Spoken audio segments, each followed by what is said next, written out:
2 வீடியோவை எடுக்கிறேன். ஏன்னா அப்போ தான் உங்களுக்கு தெளிவாக காமிக்க முடியும். பிரெட்டு நல்லா சுருண்டிடுச்சா அதை தனியாக வச்சுருங்க.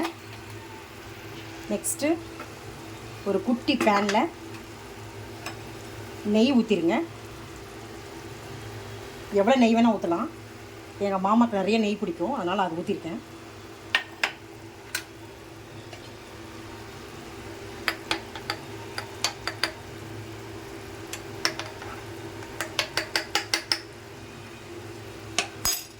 இந்த கேஷ்யூ நட்டை இதுக்குள்ளே போட்டுடணும், முந்திரி பருப்பு.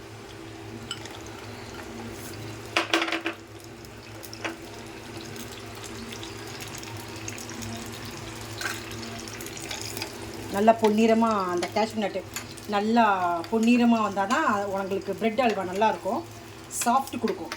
அதுக்காண்டி தான்.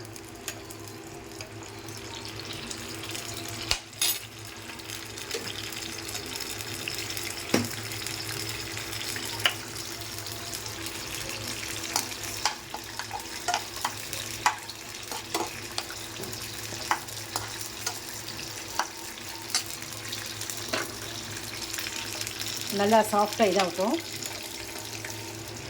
நல்லா பொன்னிறமாக வறுத்தா தான் உங்களுக்கு வந்து சாஃப்ட் கொடுக்கும். நீங்கள் என்ன வேணால் போட்டுக்கலாம். முந்திரி போட்டுக்கலாம், பாதாம் போட்டுக்கலாம், கிஸ்மிஸ் பழம் இருந்தால் கிஸ்மிஸ் பழம் போட்டுக்கலாம், என்ன வேணால் போட்டுக்கலாம். எங்கள் வீட்டில் வந்து முந்திரி தான் இருக்குது, அதனால் நான் முந்திரி போட்டிருக்கேன். சச்சமத்துக்கு செய்கிறதுக்கு நல்லா ப்ரௌன் கலரில் வரட்டும்.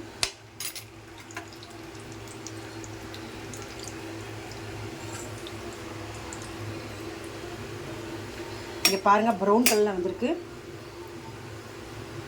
அதே மாதிரி முந்திரியும் அதே மாதிரி வந்தால் தான் உங்களுக்கு நல்லாயிருக்கும். ப்ரௌன் கலரில் வந்தால் தான் நல்லாயிருக்கும், சாப்பிட்றதுக்கு கிரிப்ஸியாக இருக்கும். அதுக்காண்டி தான் முந்திரி இந்த மாதிரி போட்டிருக்கேன். இப்போ ரெடி ஆகிடுச்சு முந்திரி. ஸ்டவ் ஆஃப் பண்ணிவிட்டு ஸ்லோவாக இதுக்குள்ளே போடணும். போட்டுட்டு மறுபடியும் நல்லா கிளறி விடுங்க.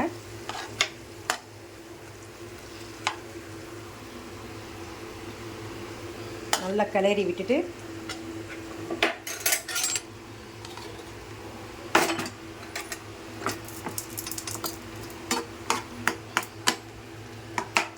நல்லா கிளறி விடுங்க.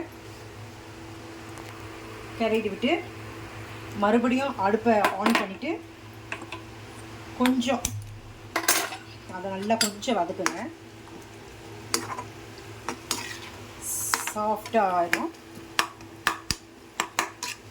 நிறைய முந்திரி போட்டிருக்கேன், எங்கள் மாமாவுக்கு ரொம்ப பிடிக்கும் முந்திரினா, அதெல்லாம் நிறைய முந்திரி போட்டிருக்கேன். நிறைய நெய் ஊற்றிருக்கேன். நீங்கள் கொஞ்சமாக நெய் ஊற்றுங்க, கொஞ்சமாக முந்திரி வேணால் போட்டுக்கலாம், அது உங்கள் இஷ்டம். இப்போ அடுப்பு ஆஃப் பண்ணிவிட்டு இந்த பவுலில் சேவ் பண்ணிடுங்க. நீங்கள் ஒரு வாரம் கூட இந்த பிரெட் அல்வாவை வச்சு நீங்கள் சாப்பிட்லாம். பாய்.